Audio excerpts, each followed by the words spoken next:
కొలస్సీయులకు రాసిన పత్రిక 2వ అధ్యాయము 11వ వచనం నుండి వ్రాయబడిన దేవుని వాక్యాన్ని మనం ధ్యానం చేద్దాము. కొలస్సీయులకు రాసిన పత్రిక 2వ అధ్యాయము 11వ వచనం నుండి. పౌలు గారు కొలస్సీ పత్రిక రాస్తున్నప్పుడు అక్కడ 3 రకాలైనటువంటి తప్పుడు బోధల గురించినటువంటి ప్రస్తావన అక్కడ పౌలు గారు తీసుకొని రావడాన్ని మనం స్టడీ చేస్తున్నాము. లీగలిజం, జూడియిజంలో నుండి క్రిస్టియానిటీలోకి వచ్చినటువంటి విశ్వాసులైనటువంటి వారే యేసు ప్రభువుని అంగీకరించడం మాత్రమే కాకుండా ఈ యొక్క ధర్మశాస్త్ర సంబంధమైన విషయాల్లో వీళ్ళు జ్ఞానం కలిగి ఉండాలి, లేకపోతే లోబడి జీవించాలి, సున్నతి ఆచారాన్ని పాటించాలి అని చెప్పేటువంటి ఒక తప్పుడు బోధన గురించిన ఆ యొక్క డీలింగ్ ఇక్కడ మనకు కనబడుతుంది. అంటే దాన్ని పౌలు గారు వ్యతిరేకిస్తున్నటువంటి పరిస్థితిని మనం చూస్తాం. ఇంకొక రకమైనటువంటి ఇబ్బంది మిస్టిసిజం, అంటే ఫీలింగ్స్ ని బేస్ చేసుకొని సత్యాన్ని పక్కన పెట్టి కేవలం ఫీలింగ్స్ మీద డిపెండ్ అయ్యి ముందుకెళ్తున్నటువంటి ఇంకొక రకమైనటువంటి తప్పుడు బోధ గురించి పౌలు గారు వారిని సరి చేస్తున్నటువంటి పరిస్థితి మనం చూస్తాం. 3వ రకమైనటువంటి నాస్టిసిజం. వీరు చాలా జ్ఞానవంతులుగా చెప్పబడుతూ యేసు ప్రభు వారిని తప్పుగా వక్రీకరిస్తూ చెప్తున్నటువంటి యేసు ప్రభు వారి యొక్క దైవత్వాన్ని వారు తగ్గిస్తూ తప్పుగా బోధిస్తున్నటువంటి వారిని కూడా దృష్టిలో పెట్టుకొని ఈ కొలస్సీయులకు రాసిన పత్రికని పౌలు గారు రాసినట్లుగా మనం చూస్తున్నాం. ఎపఫ్రా అనేటువంటి యొక్క దేవుని సేవకుని వలన కొలస్సీ పట్టణంలో సంఘము స్థాపించబడినట్లుగా మనం స్టడీ చేశాము. ఆయన అక్కడ ఉన్నటువంటి పరిస్థితుల్ని పౌలు గారికి తెలియజేసినప్పుడు వాటన్నిటికీ పరిష్కారంగా వాటిని సరిచేస్తూ తప్పుడు బోధలకి పరిష్కారాన్ని తెలియజేస్తూ పౌలు గారు ఈ కొలస్సీయులకు రాసిన పత్రికను రాసినట్లుగా మనం చూసాం. మనము లాస్ట్ వీక్ చదివినటువంటి భాగంలో యేసు ప్రభు వారి యొక్క దేవత్వాన్ని గురించి చాలా స్పష్టంగా పౌలు గారు వివరించడాన్ని మనం చూసాం. దేవత్వం యొక్క సర్వ పరిపూర్ణత శరీరముగా క్రీస్తునందు నివసించుచున్నది అనే విషయాన్ని పౌలు గారు ఇక్కడ ప్రస్తావించడాన్ని మనం చూస్తాం. ఈ నాస్టిక్స్ ఎవరైతే ఉన్నారో వీరు యేసు ప్రభు వారి యొక్క దైవత్వాన్ని ప్రశ్నించేటువంటి వారుగా, ఆయనని దేవుడుగా అంగీకరించడానికి వారు వ్యతిరేకిస్తున్నటువంటి వారుగా ఉన్నారు. ఎందుకంటే ఆయన శరీరధారిగా వచ్చాడు కాబట్టి ఆయన దేవుడు కాదు అనే విధంగా వారు మాట్లాడుతున్నప్పుడు యేసు ప్రభు వారు దాన్ని ఖండిస్తూ ఆయన శరీర రీతిగా ఈ లోకానికి వచ్చినప్పటికీ కూడా దేవత్వం యొక్క సర్వ పరిపూర్ణత యేసు ప్రభు వారిలో ఉంది అన్న విషయాన్ని పౌలు గారు ఇక్కడ స్పష్టంగా తెలియజేయడాన్ని మనం గమనిస్తాం. అంటే ఒక వ్యక్తి, 2 నేచర్స్. యేసు ప్రభు వారు దేవాది దేవుడు, ఆయన శరీరధారిగా ఈ లోకానికి వచ్చాడు. అయితే మానవ స్వభావాన్ని ఆయన ధరించినటువంటి వాడుగా, ఆయన హ్యూమన్ నేచర్ ని కలిగినటువంటి వాడుగా యేసు ప్రభు వారు ఉన్నారన్న విషయాన్ని మనం గమనిస్తాం. So 1 person 2 natures. కాబట్టి ఆయన దేవత్వము అనేటువంటిది ఎక్కడికి వెళ్ళలేదు. ఆయన దేవుడుగా ఉన్నాడు, ఆయన దేవాది దేవుడుగానే ఈ లోకానికి వచ్చాడు. అయితే శరీరాన్ని ఆయన ధరించిన వాడుగా, హ్యూమన్ నేచర్ ని యేసు ప్రభు వారు ధరించినటువంటి వాడుగా ఈ లోకంలో ఆయన జీవించాడన్న విషయాన్ని మనము దేవుని వాక్యంలో గమనిస్తాం. ఎవరైతే యేసు ప్రభు వారి యొక్క దైవత్వాన్ని తగ్గించేవారుగా ఉన్నారో వారు సాతాను చేత ప్రేరేపింపబడిన వారుగా ఉన్నారన్న సంగతిని మనం గమనించాలి. యేసు ప్రభువుని, ఆయన దేవత్వాన్ని తగ్గించడానికి ప్రయత్నం చేయడం అనేటువంటిది అపవాది యొక్క పని, యాంటీ క్రైస్ట్. యేసు ప్రభు వారి యొక్క ఉన్నతత్వాన్ని లేదా ఆయన ఔన్నత్యాన్ని, ఆయన దేవత్వాన్ని ఎవరైతే అంగీకరించారో they are encouraged by demon, లేదా సాతాను చేత వారు ప్రేరేపింపబడిన వారుగా అన్నటువంటి సత్యాన్ని మనం గమనించాలి. దేవుని ఆత్మ వలన నింపబడినటువంటి వారు ఎవరు కూడా, యేసు ప్రభు వారిని సొంత రక్షకుడుగా ప్రభువుగా అంగీకరించిన వారు ఎవరు కూడా, దేవుని ఆత్మతో ప్రేరేపింపబడిన వారు ఎవరు కూడా యేసు ప్రభు వారి యొక్క దైవత్వాన్ని ప్రశ్నించరు. యేసు ప్రభు వారి యొక్క దైవత్వము అనేటువంటిది పరిశుద్ధాత్మ దేవుని చేత మనకు అనుగ్రహించబడుతున్నటువంటి ప్రత్యక్షతగా మనము చూడాలి. కాబట్టి మనం చుట్టూ అనేక మంది కనబడతారు యేసు ప్రభు వారి యొక్క దేవత్వాన్ని ప్రశ్నించేవారు. So we have to be very careful. కాబట్టి వారు అపవాది చేత ప్రేరేపింపబడి వారు ఆ విధంగా చేస్తున్నారు అన్నటువంటి సత్యాన్ని మనం గమనించినటువంటి వారుగా వారి నుండి మనం దూరంగా ఉండాలన్న సత్యాన్ని దేవుని వాక్యం మనకు తెలియజేస్తుంది.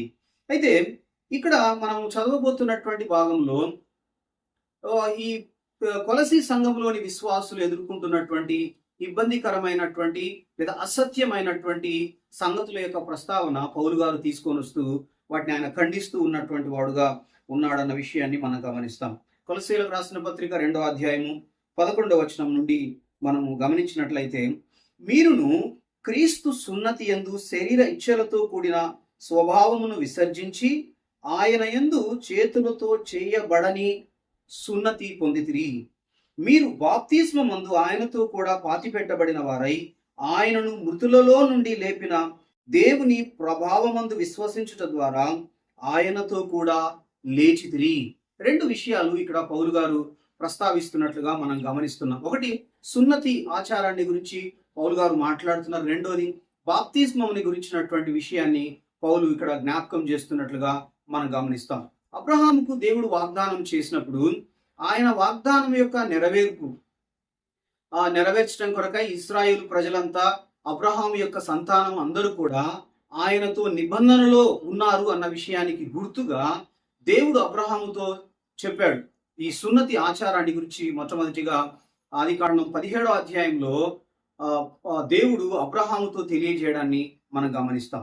ఈ సున్నతి ఆచారం అనేటువంటిది అబ్రహాము సంతానం అయినటువంటి వారందరూ కూడా అది చాలా గొప్ప విషయంగా వాళ్ళు భావిస్తూ ఉండడాన్ని మనం గమనిస్తాం. అంటే అబ్రహాము యొక్క సంతానంగా పుట్టడం అనేటువంటిది, సున్నతి ఆచారాన్ని ఆచరించడం వలన వారు దేవునికి అతి ప్రియమైనటువంటి వారుగా, దేవుని రాజ్యానికి వారసులైనటువంటి వారుగా తమను తాము బయలుపరుచుకుంటూ లేదా తెలియజేసుకుంటూ ఉన్నటువంటి వారుగా యూదులు ఉన్నారు అన్న సంగతిని మనం గమనిస్తాం. అయితే దేవుని వాక్యం తెలియజేసేటువంటిది ఏంటంటే, సున్నతి అనేటువంటిది శరీర సంబంధమైనటువంటిది మాత్రమే కాదు, కానీ అది ఆత్మ సంబంధమైనదిగా, దేవునితో వారికి ఉన్నటువంటి రిలేషన్షిప్ ని అది తెలియజేసేటువంటిదిగా ఉంది అన్న విషయాన్ని మనం గమనించాలి. ద్వితీయోపదేశ కాండం 10వ అధ్యాయంలో దేవుడు ఇదే విషయాన్ని అక్కడ ఆయన తెలియజేయడాన్ని మనం గమనిస్తాం. ద్వితీయోపదేశ కాండము 15వ అధ్యాయంలో సున్నతి అనేది కేవలము భౌతిక పరమైనటువంటిది కాదు, కానీ అది ఆత్మ సంబంధమైనటువంటి ఆచారముగా ఉంది అన్న విషయాన్ని గురించి ఆయన తెలియజేయడాన్ని మనము గమనిస్తుంటున్నాము.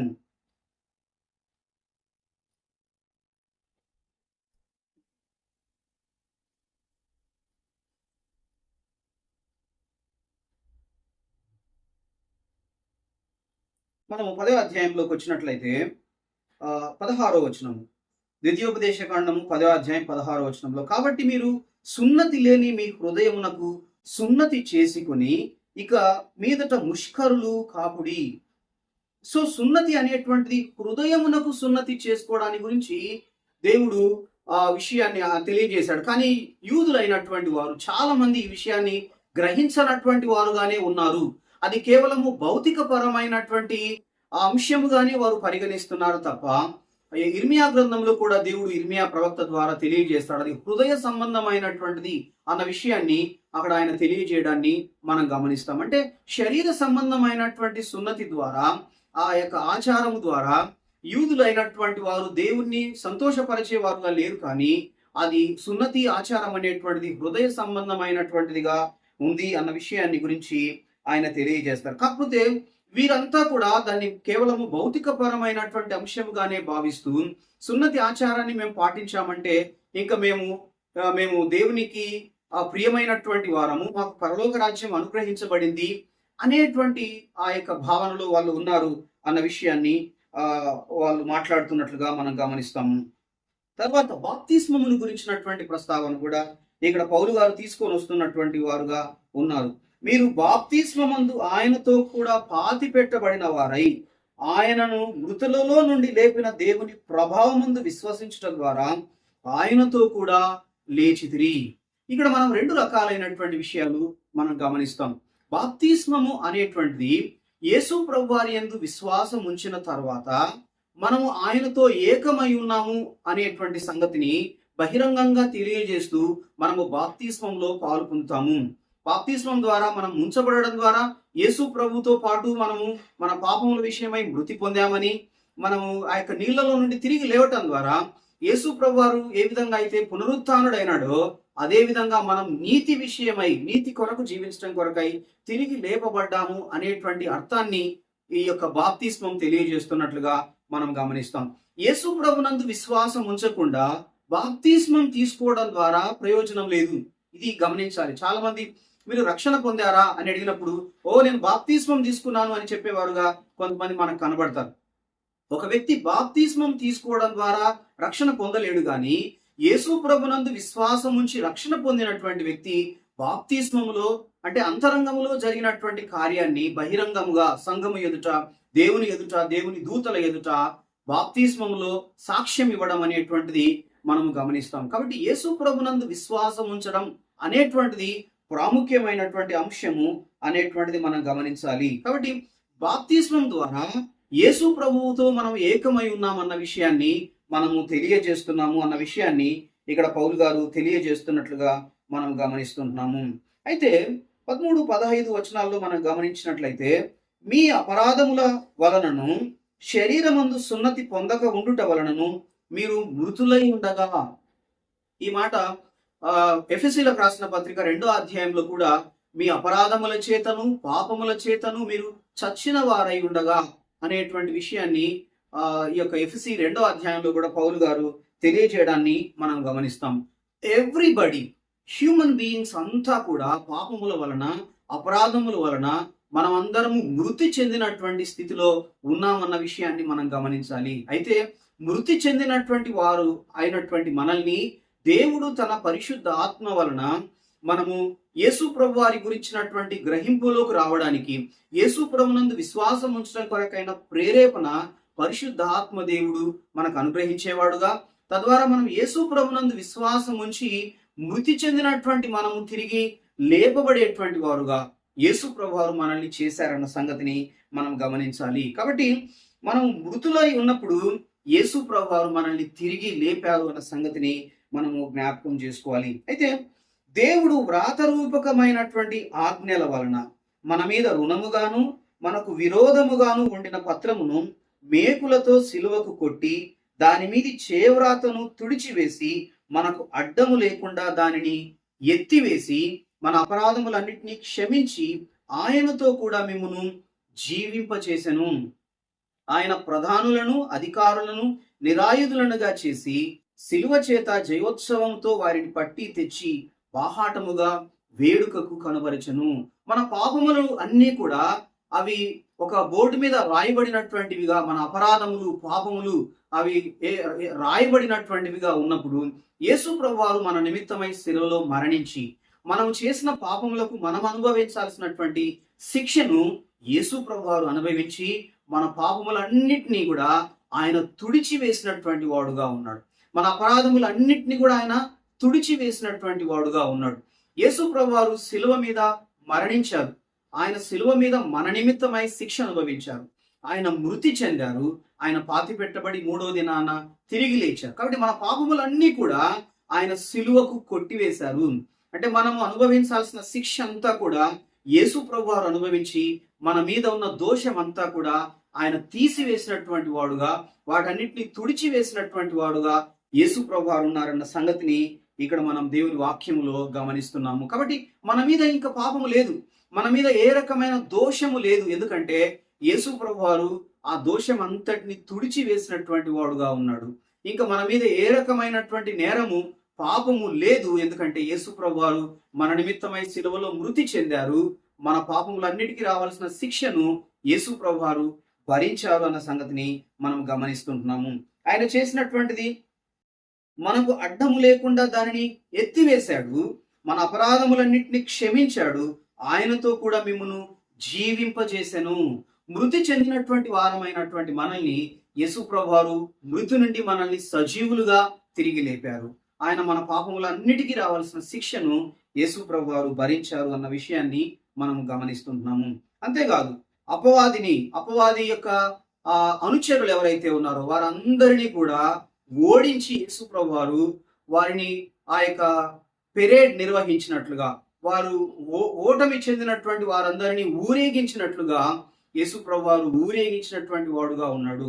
అంటే పౌలు గారు ఈ యొక్క రోమన్ గవర్నమెంట్ అయితేనేమి, రోమన్స్ అయితేనేమి వేరే వాళ్ళని ఓడించినప్పుడు, వాళ్ళని జయించినప్పుడు ఓడిపోయిన వారందరినీ కూడా ఆ యొక్క వీధుల్లో ఆ యొక్క పెరేడ్ నిర్వహించేవారుగా, మనము గమనిస్తాం. అంటే వారి ఓటమిని అందరికీ బహిర్గతం చేయడం కొరకై, అందరికీ తెలియజేయడం కొరకై వారిని నడిపించేవారుగా మనము కొంతమందిని చూస్తాం. కాబట్టి యేసు ప్రభువారు మనకు విజయాన్ని ప్రసాదించారు. ఈ అపవాది ఓడించబడ్డాడు. అపవాది యొక్క అనుచరులందరూ కూడా ఓడించబడ్డారు. వారందరి ఎదుట దేవుడు మనకి విజయాన్ని ప్రసాదించాడు అన్న విషయాన్ని మనం గమనిస్తాము. ఆయన ప్రధానులను, అధికారులను నిరాయుధులనుగా చేసి శిలువ చేత జయోత్సవముతో పట్టి తెచ్చి బాహాటముగా వేడుకకు కనుపరచను. వారి యొక్క ఓటమిని అందరికీ తెలిసే విధంగా ఆయన బహిర్గతం చేశాడు. అపవాది యొక్క అనుచరులు ఎవరైతే ఉన్నారో, వారి యొక్క ఆ యొక్క హైరార్కీ ఏదైతే ఉందో, ప్రధానులు కావచ్చు, అధికారులు కావచ్చు, అపవాదికి సంబంధించిన వారందరినీ కూడా యేసు ప్రభువారు శిలువలో నిరాయుధులుగా చేశారు. మనకి యేసు ప్రభువారు విజయాన్ని తీసుకొని వచ్చారు, విజయాన్ని ప్రసాదించారు.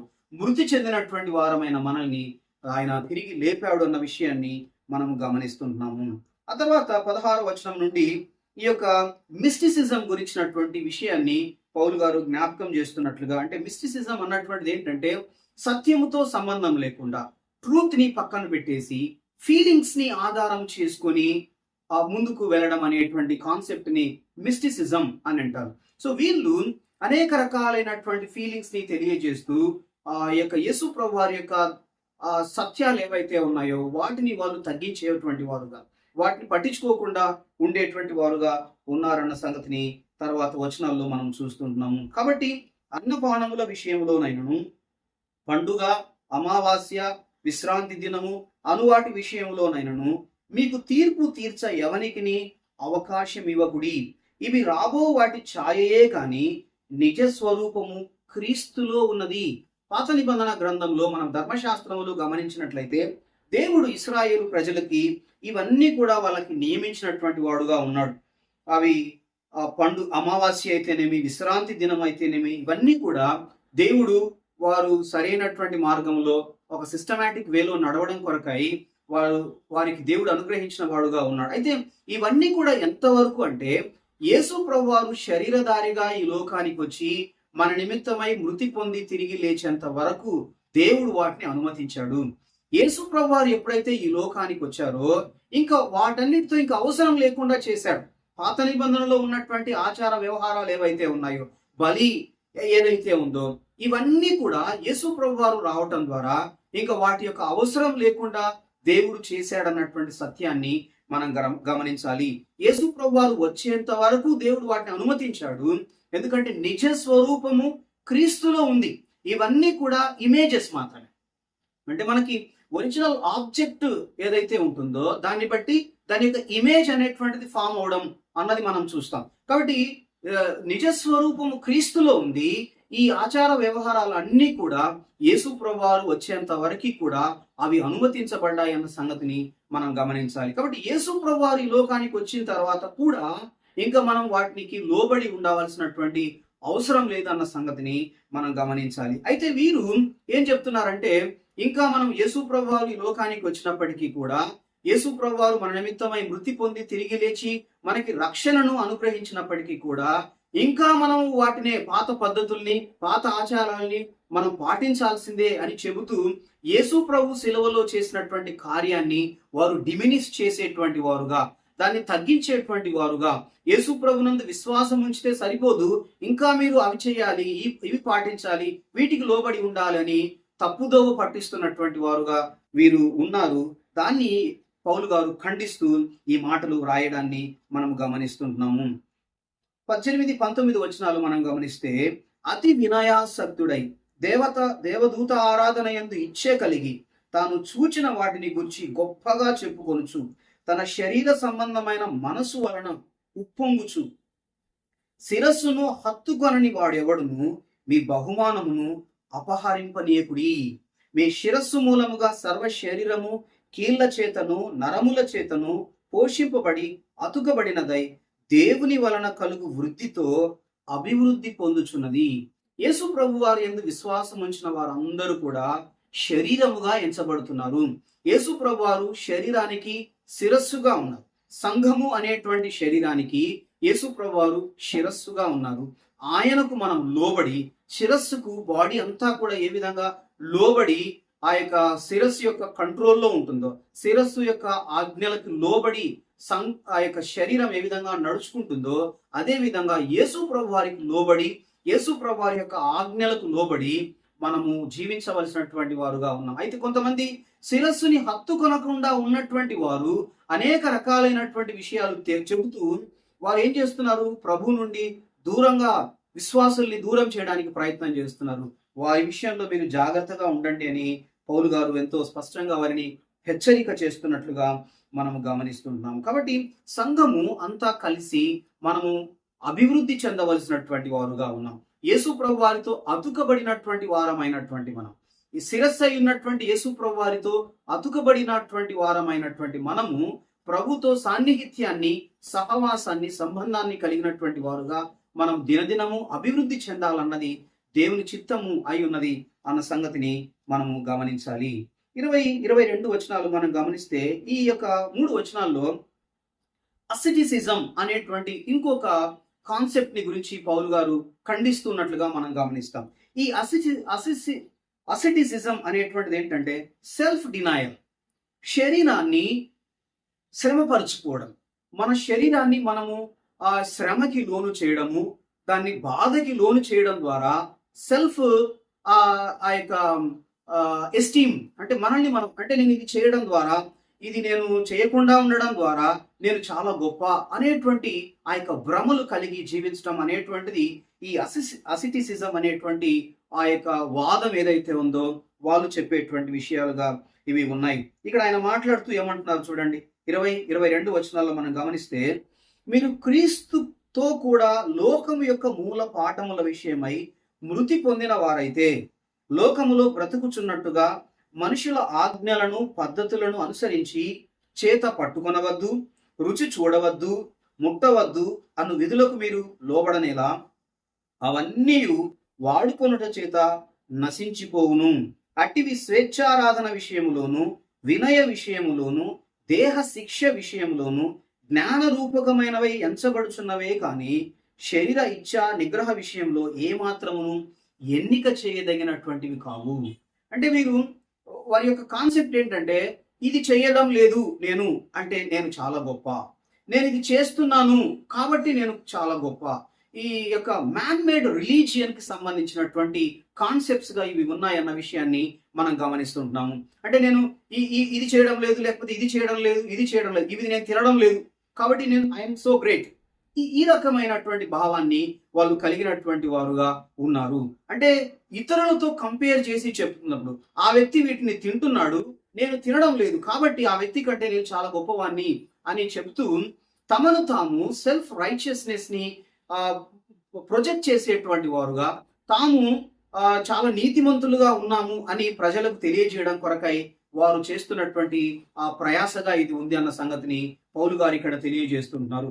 సెల్ఫ్ మేడ్ రిలీజియన్ కి సంబంధించినటువంటివి, అంటే మన శరీరాన్ని నశింప చేయడం ద్వారా, మనల్ని మనము హింసకి లోను చేసుకోవడం ద్వారా, మనల్ని మనం మన శరీరాన్ని బాధ పెట్టుకోవడం ద్వారా అది దేవునికి మనం సంతోషాన్ని కలుగజేసే వారుగా ఉంటాము అని వారు ప్రజల్ని మభ్య పెడుతున్నటువంటి వారుగా ఉన్నారన్న సంగతిని మనం గమనించాలి. సో మన శరీరాన్ని మనం శ్రమ పెట్టుకోవడం ద్వారా ఉపయోగం లేదు.